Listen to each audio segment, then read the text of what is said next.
My name is Emily. This happened 3 years ago when I was 19.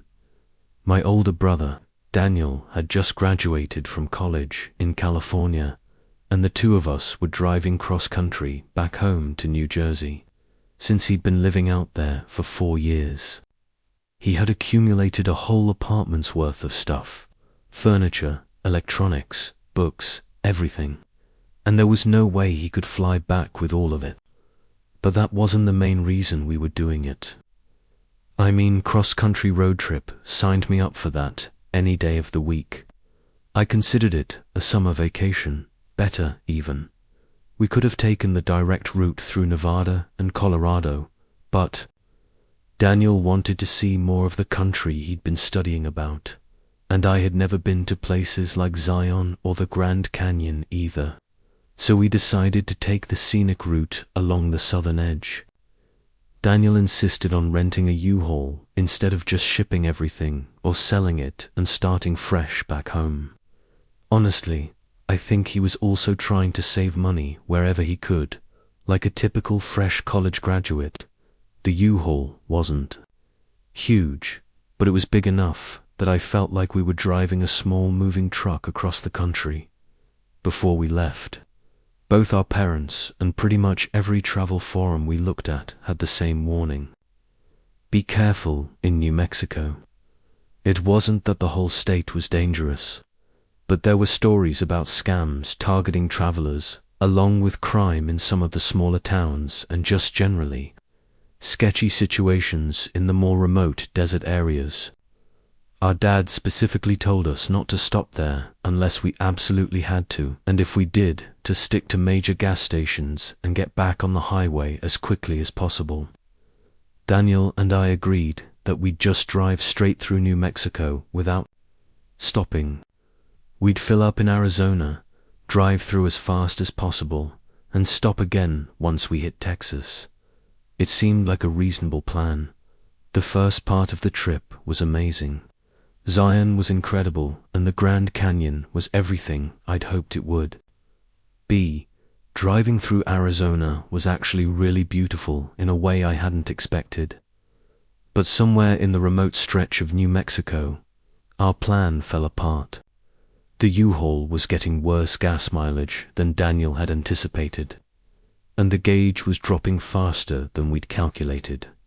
In hindsight, it was probably a little naive to assume we'd be able to make it through the whole state without stopping. We started looking for the next gas station along the highway, but according to our GPS, it was still about 40 miles away. The gauge was already below a quarter tank, and Daniel was getting nervous about whether we'd make it. He pulled over to check the map, and that's when we realized we didn't really have a choice. There was a small town about 10 miles ahead that showed up on the GPS as having a gas station. It wasn't ideal, but it was better than risking running out of gas in the middle of the desert. The town was tiny, probably no more than a few hundred people, if that. It had that weird stillness that some small desert towns have, like everyone's inside hiding from the heat, even though it wasn't particularly hot that day. There were a few run-down buildings, a small main street, and not much else. We didn't see any other travelers or cars passing through, which felt strange since we were still relatively close to a major highway. The gas station was one of those generic places with a few pumps and a small convenience store attached. As Daniel was filling up the tank, I noticed we were getting some odd looks from the few locals who were around. Nothing aggressive, just lingering stares that made me uncomfortable. There was this guy leaning up against the convenience store smoking a cigarette who I kept catching eyes with, and I had to physically force myself not to look at him. I told myself it was probably just because we were obviously not from there, and we were driving a U-Haul with California plates, but nothing happened. After Daniel finished fueling up, I tried to navigate us back to the highway. That should have been the simple part. We could literally see the highway from certain intersections in the town, but every road we took seemed to lead us further away from it. It was the strangest thing. We'd drive toward where we knew the highway was, and the road would curve, or dead end, or just take us in the completely wrong direction. It was like the entire town was literally designed to inconvenience us, as ridiculous as that sounds. And before you ask why we weren't using the GPS, well, we were, or at least we were trying to, but it wasn't helping. It was clear that Google hadn't updated that location in ages because the map kept routing us to roads that didn't exist anymore, or were inaccessible entirely. And on top of all that, the signal was practically non-existent out there. So, it would go through cycles of brief connection, followed by nothingness for minutes on end. We ended up driving around the same few blocks multiple times, and I was getting increasingly anxious. Daniel was trying to stay calm, but I could tell he was frustrated too. It started feeling more and more unnatural, like there was something uninviting about that place that we were supposed to have stayed away from. I can't describe it, but that feeling of literally seeing the highway, but never being able to actually reach it, was just so bizarre and deeply unsettling. After another 20 minutes of driving in circles, Daniel decided to go back to the gas station and just ask for directions the old-fashioned way. I begged him not to, but he practically yelled at me, saying we were literally trapped in the one place we were told to stay away from. I could tell he was pretty freaked out at that point, so I just kept my mouth shut. After returning to the gas station, he went inside while I waited in the van. When he came out, he had this worried expression on his face. He got in and said the guy working there had given him directions, but they seemed unnecessarily complicated. According to the clerk, we needed to drive 17 miles in the opposite direction from the highway through some desert back roads to eventually loop back to an on-ramp. I stared at him like he had lost his mind. In what world would we need to drive 17 miles in the wrong direction when we could see the highway from where we were sitting? I asked Daniel what the guy was like, and he said he seemed friendly enough, but there was something off about how confident he was about the directions, like he was trying really hard to convince Daniel that this roundabout route was the only way. Daniel also mentioned that the clerk had been asking a lot of questions about where we were going and how long we would be traveling. Before I could even say it, Daniel was like, "I don't trust it whatsoever. We need to get the hell out of here." He just started driving and I didn't object. He eventually pulled over on a quiet side street to figure out what to do next. The GPS still wasn't functioning properly, and I felt myself beginning to hyperventilate. There was a little part of me that couldn't help but think something really terrible was about to happen.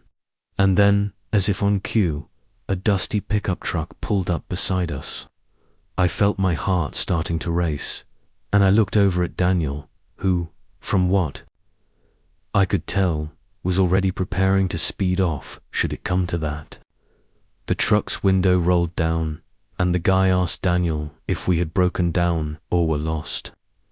Daniel stared at the guy for a good few seconds before answering, clearly trying to gauge whether we were in danger or not.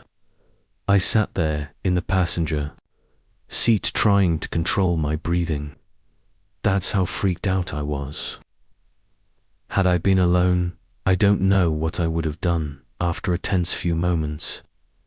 Daniel just said we were heading for the highway. He also described the route we were planning on taking to get there, which I realized were the directions the gas station clerk had given us. I didn't have the best view of the man from where I was sitting, but based on the tone of his voice, it sounded like he got really serious after hearing my brother speak. He asked us if we were _crazy and said we should definitely not follow those directions. He went on to say that the route my brother had described would take us toward a really desolate area that was suspected to be a drug-running hotspot. Instead, he gave us alternate directions, then said it was a miracle we hadn't been robbed already.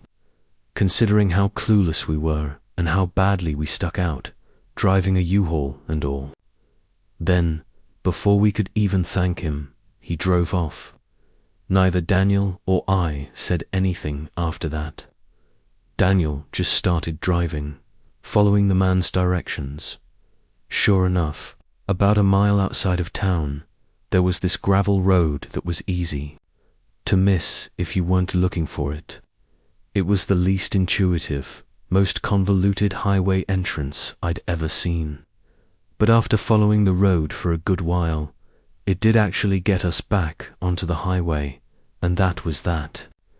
Daniel and I talked a little bit about the whole thing, but I don't think either of us wanted to harp on it too much. We obviously laugh about it now, and our whole family knows the story and asks us to tell it every so often, but at the time, it was the most unsettling thing that's ever happened to us. I'll never forget that indescribable feeling of being there. It was like this mix of dread and anticipation and anxiety blended into one.